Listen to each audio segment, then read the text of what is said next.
right. Hello, everyone, and welcome to this session of day 3, Sunday.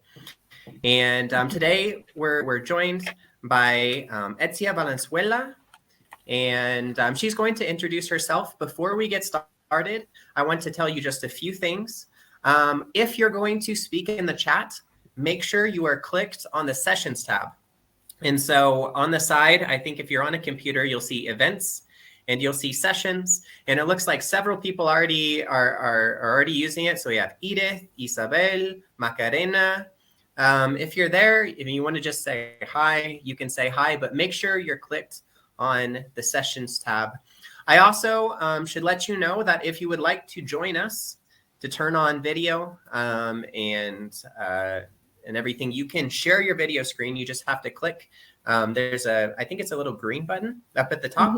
And then I will allow you into, and you can join us and talk with us, especially at the end. I think there'll be 15 minutes at least at the end for questions. Is that correct? Perfect. All right. Well, I do need to tell you that we are recording. And so if you do come on, just be aware of that, because this will probably be going up on YouTube or some other platform so that people can watch afterwards. All right, without any further ado, I would like to turn it over to you, Ms. Valenzuela. You can go ahead and introduce yourself. Thanks, Dominic. Well, thank you very much for joining me in this presentation. I don't know if you can hear me well. Could you please let me know if you can listen to what we are presenting here, so we can check? I can hear you. Yes. If you can hear, maybe put something in the tab. Thank you very much, Macarena.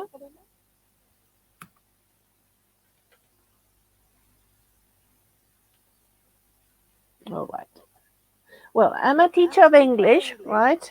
I have been teaching English for many years in different places, schools, universities. At the moment, I'm working at Universidad Mayor in Chile. I'm a doctor of education as well, and I like to do some research in teacher training. So this is just a brief presentation, right, on a research that I conducted recently, especially talking about teachers of English, right, and the problems that we had in 2020 due to the pandemic. So these last years have been challenging to everyone in the world, and teachers had to change our paradigms when teaching. So 2 questions arose, right, before starting this research. In this case was talking about, for example, teachers' experience of emergency remote teaching in Chile, and also the consequences that the pandemic bring in the EFL learning process towards year 2034. So regarding the objectives, they were to find out the personal and professional conditions in which Chilean EFL teachers faced the emergency remote teaching, as well as the way in which their methodologies and assessment were affected. Last year, a group of EFL teachers from different regions in Chile gathered to discuss some critical issues about emergency remote teaching and the consequences that this methodology would bring to the EFL subject in our country. We developed a questionnaire that was validated by a representative of the Ministry of Education in Chile, and later on, in March this year, the questionnaire was sent to EFL teachers along the country in order to have their perceptions about this topic. As you can see, our sample corresponds to over 100 teachers who work in 11 different regions in Chile from different administration schools, right? We have private schools. 45% of the teachers work in private schools. 35% work in subsidized schools, and 20% in public schools. So we could have a wide opportunity to know about their perceptions.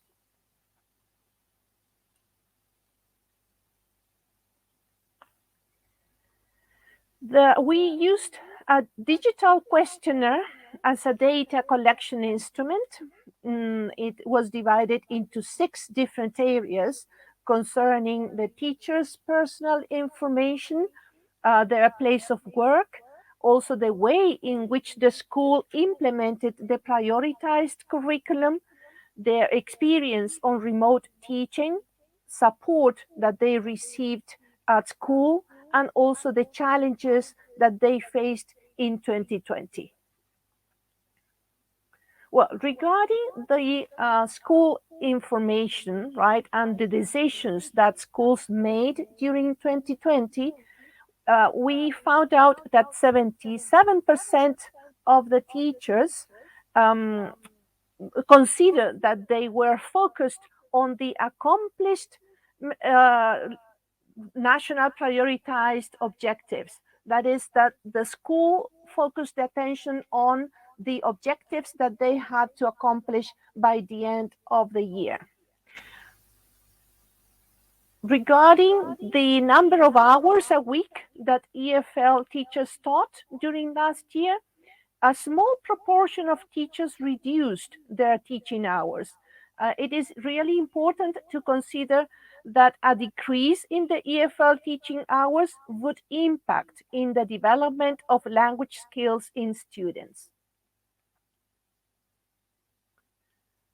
A second important topic deals with the way in which teachers implemented the prioritized curriculum.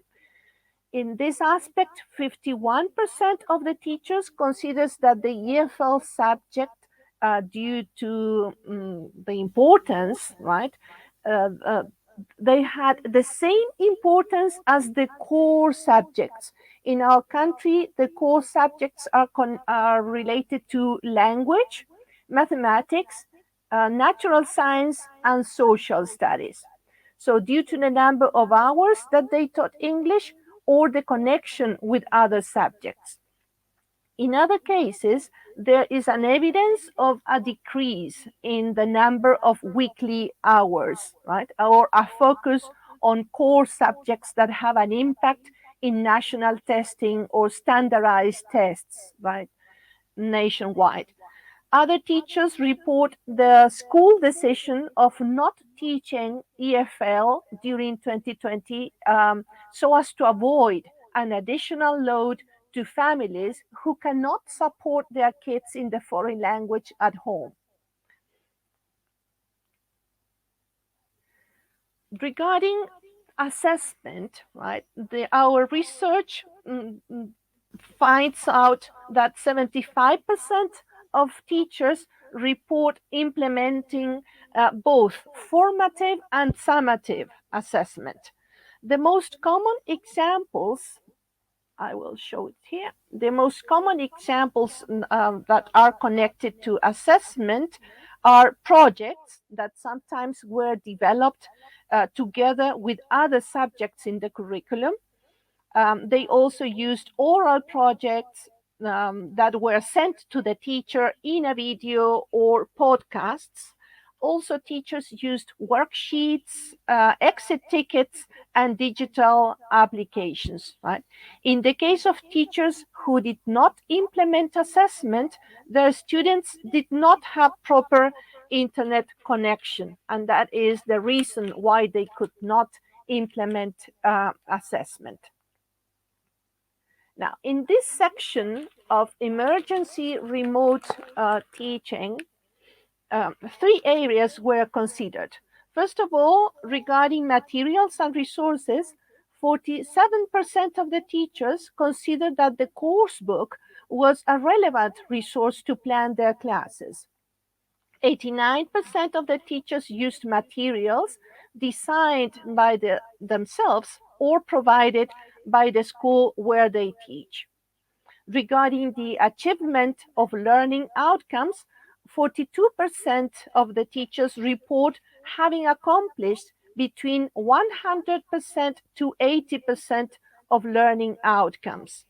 And the main challenges reported by the teachers deal with material preparation, time management, internet connection, previous knowledge on digital platforms. Here we can see, for example, in a graph, the amount of teachers who considered that the course book was relevant for their planning and for teaching their classes. And in this slide, we can find the different applications, digital applications that teachers used mostly during 2020. Right? We can consider, for example, Google Classroom as one of the most common applications, right, or digital platforms for teachers to use when teaching English. And also we can find Zoom, Google Meet, right, and many other applications to include gamification, for example, or communication, right? We can find WhatsApp, Instagram, Facebook, were some of the applications that teachers used when teaching. Well, as regards language skills, which is something really important for language teachers, um, the this chart, the one that you can find here, summarizes the possibilities that EFL teachers have in developing both productive and receptive skills. It is evident that productive skills are the least developed, right? Teachers had the chance to develop receptive skills through listening and reading.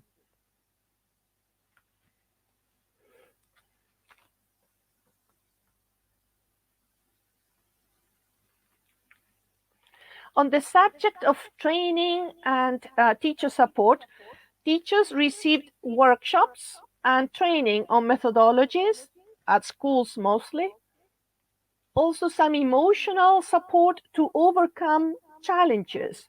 60% of the teachers consider that cooperative work was positive and they feel supported by their co-workers when working in pairs, sharing materials, ideas, experiences, and also having a support network.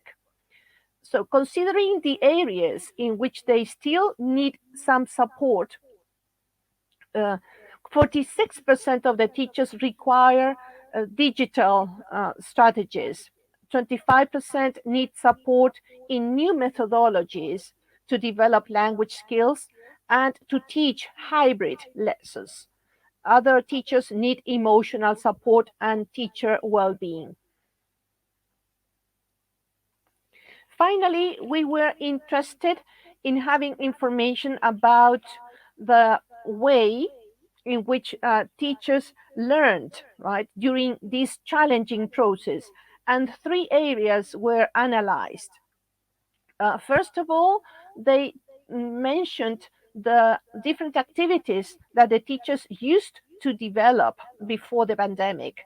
And these are, for example, collaborative work, also the development of some language skills, and formative assessment.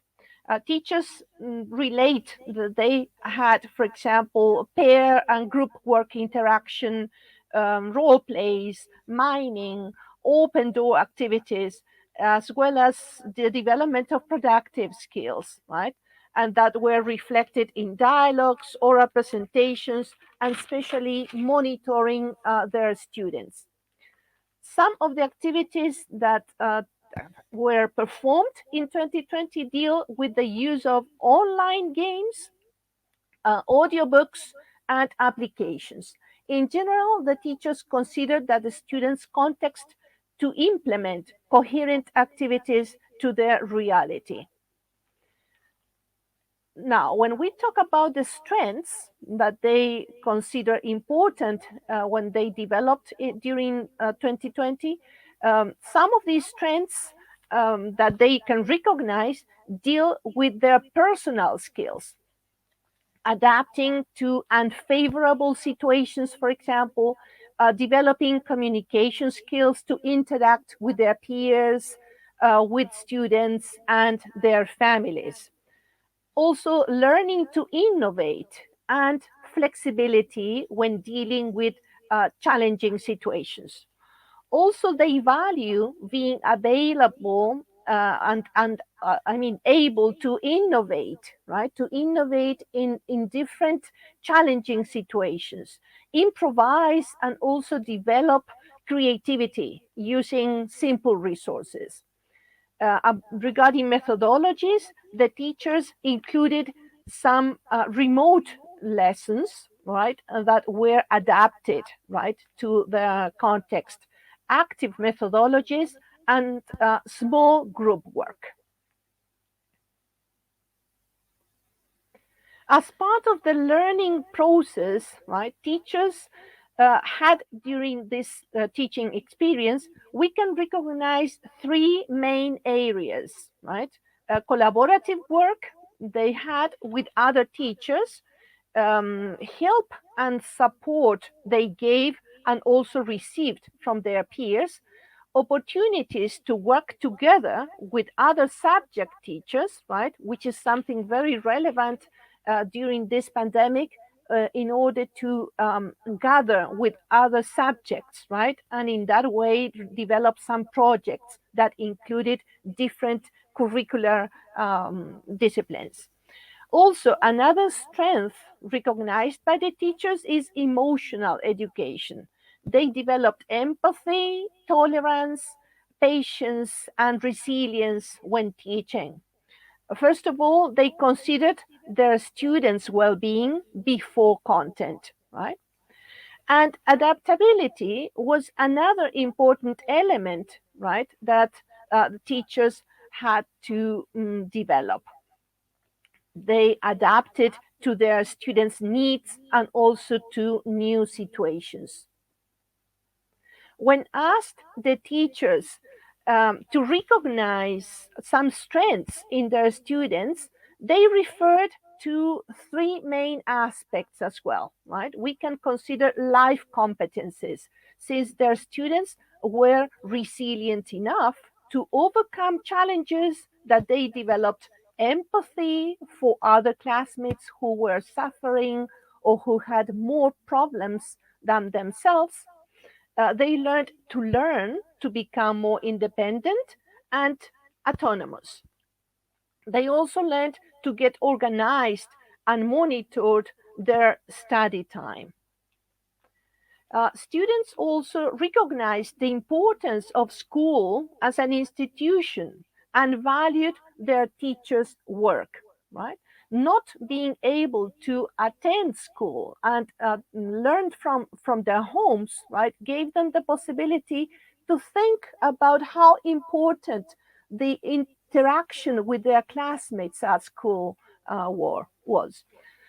And also, they developed technology competencies, right? ICT competencies for learning, right? This was very important for the teachers because, as we already know, children and young people can develop competencies with digital gadgets or devices, but not for learning, right? So in this case, we need to think that technology in this case was used not only for entertainment, but for learning different contents. Now, as part of our main conclusions, right, a large percentage of teachers implemented the prioritized curriculum, right, suggested by the Ministry of Education. And depending on the school administration, there was a difference in the amount of hours devoted to teaching EFL or the core subjects. More than 50% of the teachers report having received support by their school administration. For example, it was evidenced by receiving some financial help, computers, and especially in the teacher's well being. In general, teachers prefer designing their own materials, contextualizing the contents with their students rather than using prepared material, such as a course book or worksheets that could be found, for example, in the internet. It is highlighted the implementation of different types of assessment, and it would be an excellent opportunity to develop interdisciplinary projects or tasks so as to connect different subjects to EFL. Regarding language skills, the most developed skills were receptive, as we mentioned before, and it concerns the low opportunity that teachers had to develop speaking or writing. Right? In our country, it is already difficult to develop these productive skills in face-to-face classes, right? Due to the number of students that we have in the classroom. There are 45 or 46 students sometimes in public schools. So it's really difficult for teachers to develop these productive skills. And now we can imagine how difficult that was in in emergency remote teaching context. Now, some of the critical issues that teachers report are preparation of materials based on their students' context and internet connection that for teachers and also for students. And also, they mention difficulties in time management, very little knowledge in ICT platforms, but they value cooperative work with their peers and also identify several personal strengths. They could develop soft skills and found opportunities for personal and professional growth, right? This was something that really called our attention as researchers because despite the difficulties and challenges that they could find when teaching in an emergency remote context, they could find out some strengths and ways in which they could overcome these difficulties. So I would really like to know more about how other countries in Latin America, for example, are dealing with these problems the same way as we have organized this information in our own country. Thank you very much for your attention, and I hope you can have some input on this topic. I can share with you also the place where you can find this report. It is already uploaded into ResearchGate, so you can get the link and give me your comments. Yes, we have the link already in the comments. Rachel put it there, so we have that one already. They have access to it. Excellent. Yes. Would you like to open up for questions right now? Exactly. Thank you. That will be great. Yes. Awesome. That first question that you asked, maybe that's a good place to start. How are other countries outside of Chile? I see we have some people from Ecuador, some people from Lima, and I'm sure there are people from other places. How are you guys dealing with some of these problems? Excellent. Good. If you would like, you can come join us. I just saw I just allowed someone to come join us. They asked to join, so we'll see if they pop up. Or you can put your questions or comments in the chat on the side. Actually, I think it's transposed, so perhaps that way is the chat for you. Yes. Okay. Sarah asked, what is your reality with adult learners in public schools? Well, in this research, we did not come to some information or experiences with adult learners, but I'm sure that they had similar experiences, right? Mostly when the most of the adult learners have many other responsibilities, right? Especially when they are working. So I'm sure that the experiences were very similar to the ones that we could find in this research. Yeah, perfect. Juan says, great research. Congratulations. Thank you very much. I have a question while people Yes. are writing theirs.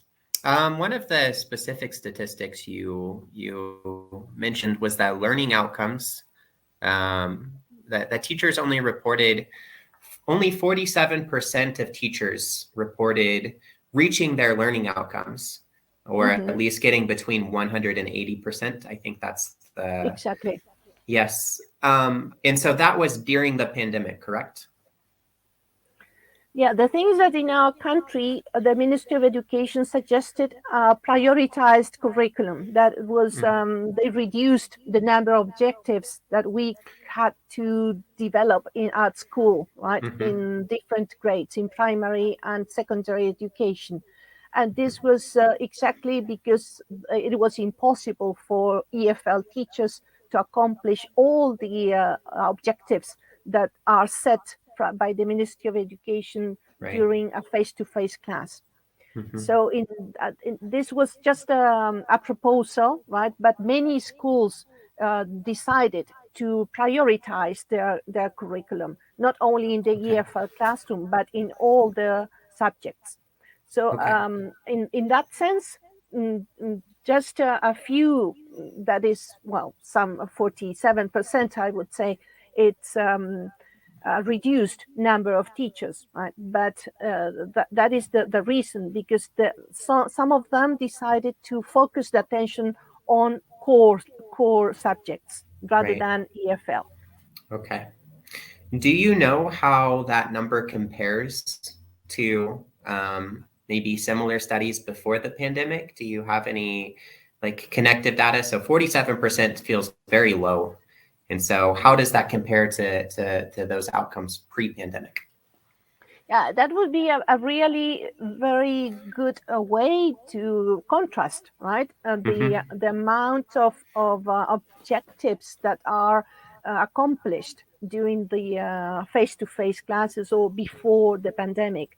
Yeah. What we have, the information that we have received mostly deals with the development of receptive skills rather than productive skills, and that Okay. this is something that usually happens, right, in our country, especially when we see public schools or subsidized schools, right, due to the amount of students, as I said, in the classroom, and also the methodologies that some teachers implement in the class, right. They are very grammar based lessons rather than developing language skills. Right. Right. We have a question from Juan. Mm-hmm. Juan's from Lima, and he says, how are you able to measure students improving their learning competencies? Thanks and congrats. Okay, thank you, Juan, for your question. Well, as I said, we used a questionnaire. It was a digital questionnaire that was sent to the different teachers, right? In this case, in this research, we had 106 answers, right, from different teachers. And they had to think about the way in which they can implement it or developed the different language skills during the pandemic, right, during 2020. The way in which they did this was selecting different percentages related to how much it was feasible for them to develop, for example, speaking, listening, reading, and writing, right? And we divided this into different categories. For example, it was feasible to develop between 100 and 80% of possibilities, or 60 and 50% of possibilities. So in that way, we could come to a range, right? A range of uh, percentages to develop these language skills. But it requires, since this was just one question in the whole research, right? It would be really useful for us to include more questions on the same topic, right? So as to know exactly how much these skills are developed. Perfect. If you have any other questions, please feel free to write them in the chat or Mhm. comments. Exactly. I have another question. It's for you and also for the people in the chat. I'm a writing instructor. I work for the University of North Florida, and so when you said that students that there's 45 or more students per classroom, Yeah. average in Chile, Yeah. that made me pause because that seems like a very, very large classroom. That's a lot. Exactly. That's a Hmm. lot for a teacher to handle. My largest classes at the university are 23 people, Hmm. and so something like half. And I just couldn't imagine giving good, effective feedback on writing with that many students in my class. And Exactly. so I agree with you. is yeah. Is it a priority then to, well, my first question is for everyone in the chat. Is it the same for you guys in your countries, in Peru and in Ecuador and wherever the other people are coming from?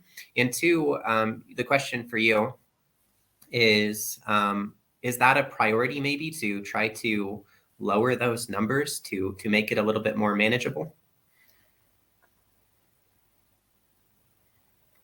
Well, nowadays in hybrid classes, for example, schools are receiving just number of students. We would say 10 or 15 students Okay.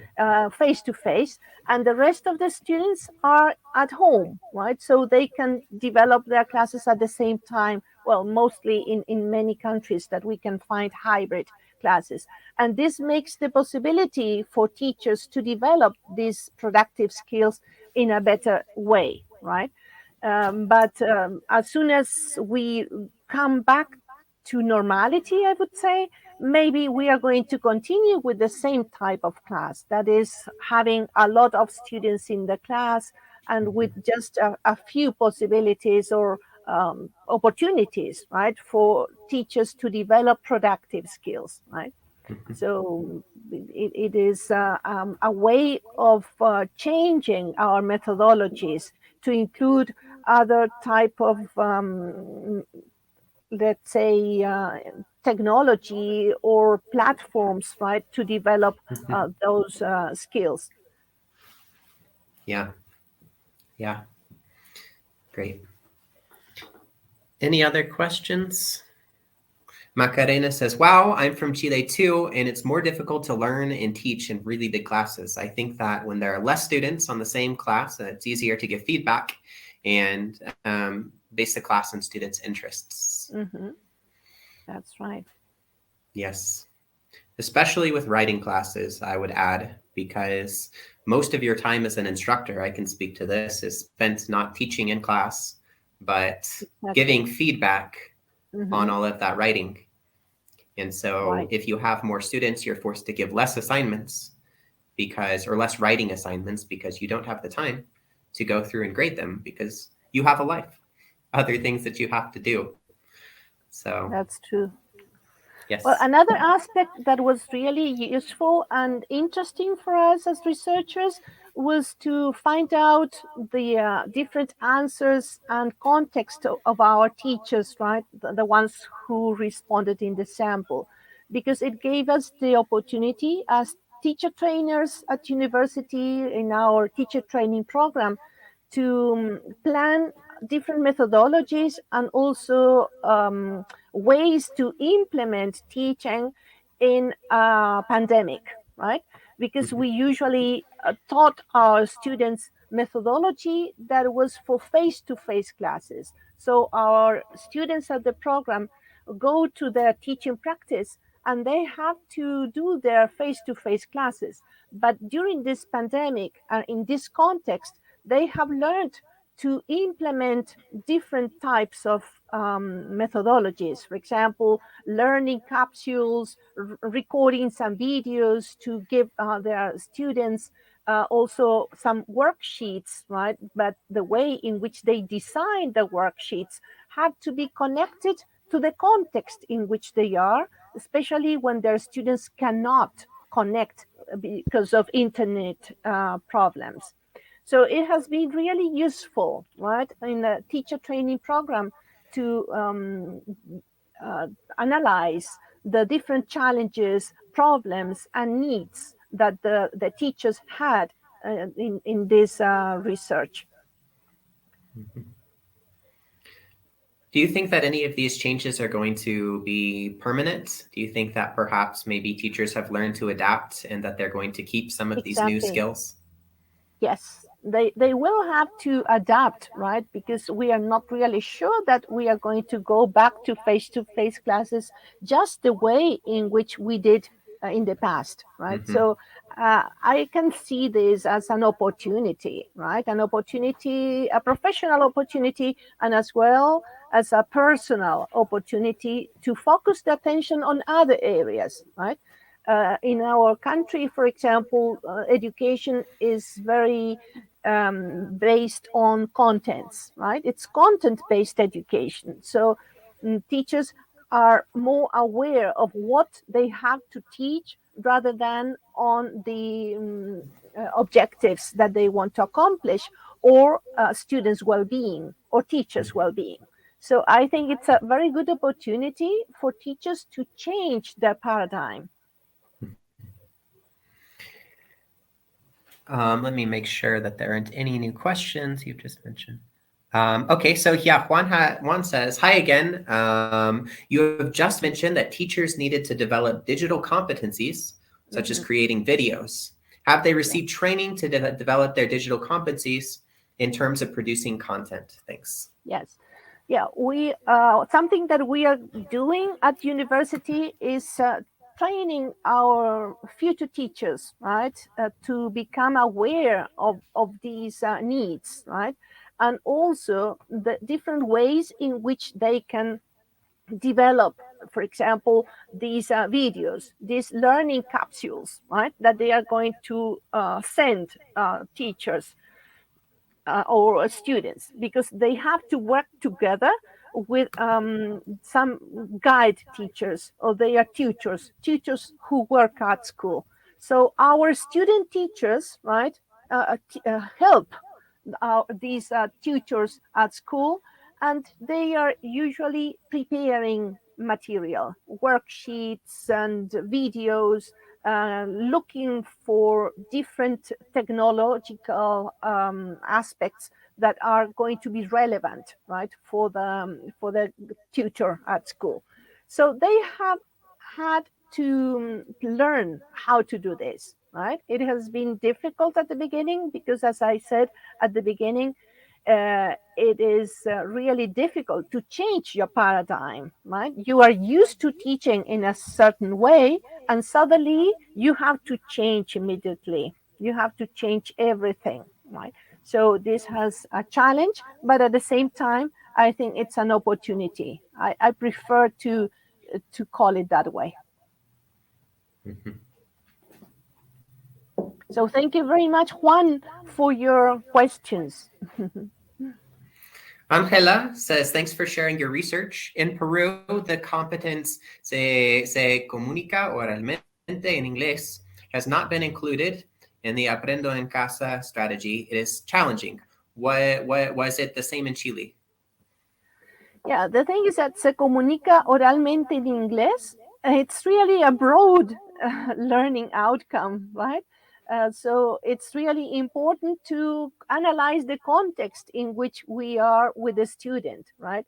That specific learning outcome can be along the primary and secondary education.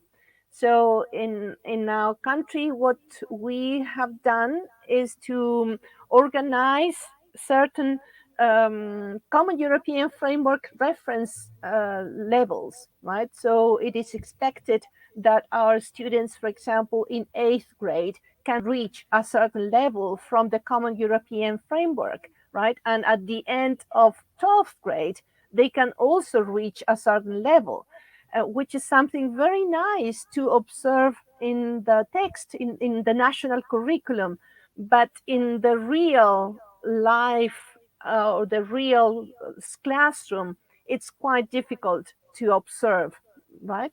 Because, as I said, it's very difficult for a teacher who is in front of 45 or 46 students to develop these skills.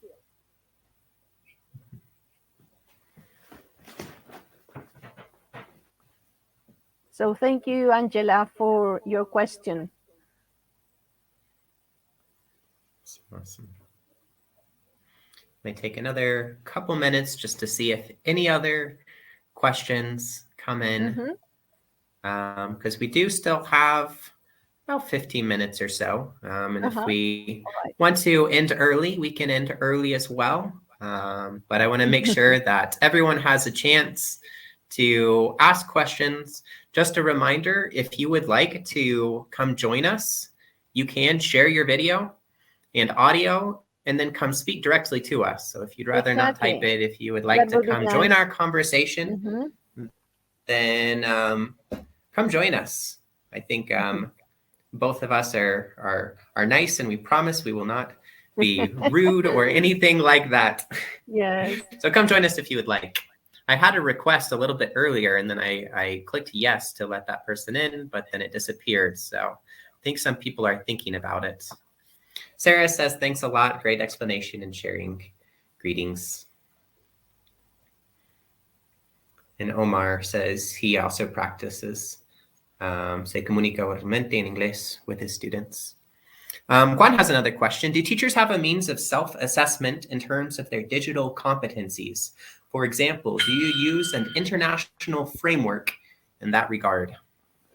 Not regarding the digital competences, but I think it would be really interesting to not only measure their competence, but also provide some training at the same time that you accompany the teacher in this process, right? Because most of the times they know that they are going to be assessed on some competences, or they are going to be supervised the way in which they perform, but there is not a process of accompanying the teacher in this skill, how to develop the skill. Another thing which is also relevant is, for example, the context in which our teachers work. We can find teachers who are, for example, in private schools and have access to connectivity, to materials. Their students as well have equipment, computers for each student or each child at home.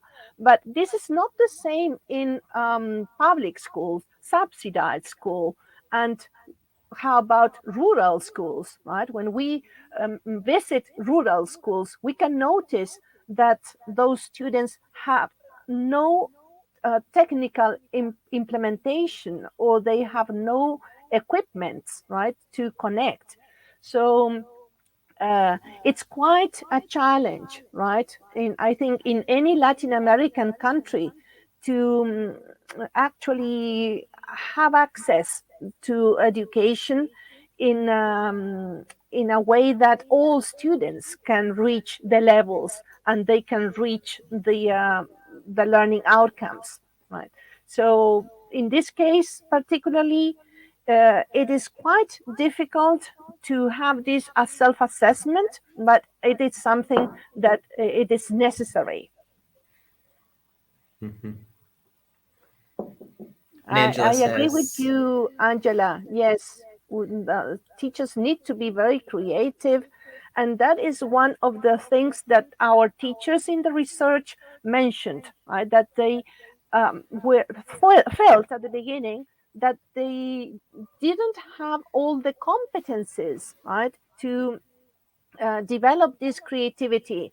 It was difficult for them to start teaching something in a way that they were not taught to, right? For example, using ICT, using the internet, using different platforms, but they couldn't see their students. We can't communicate with our students, right? So that is something absolutely difficult, right? Because teaching is exactly observing, monitoring, looking into the students' eyes and seeing what is going on with them, right?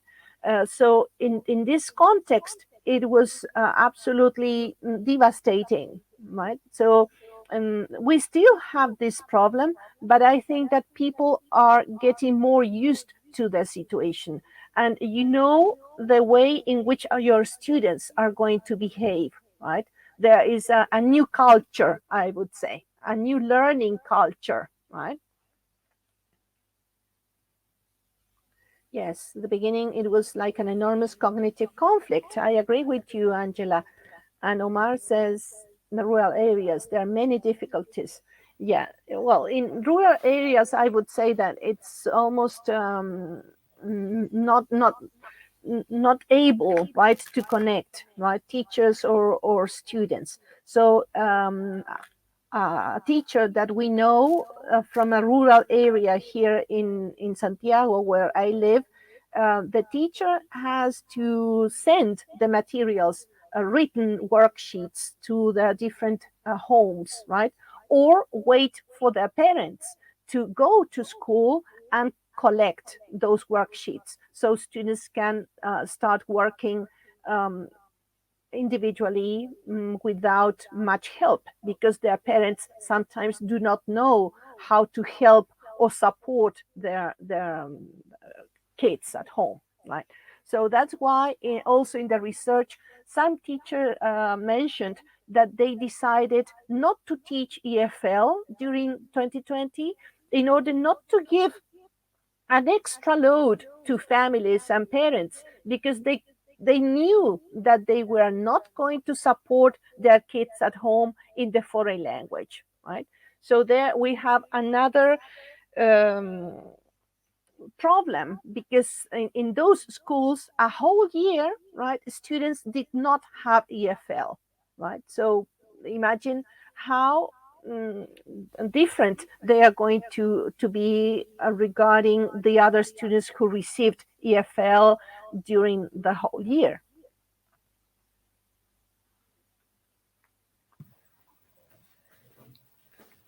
Right, absolutely. All right, guys. Well, I don't see any other questions. If you want 2 seconds to throw in one last question, we can get it in. If not, I think this has been a very valuable and informative presentation.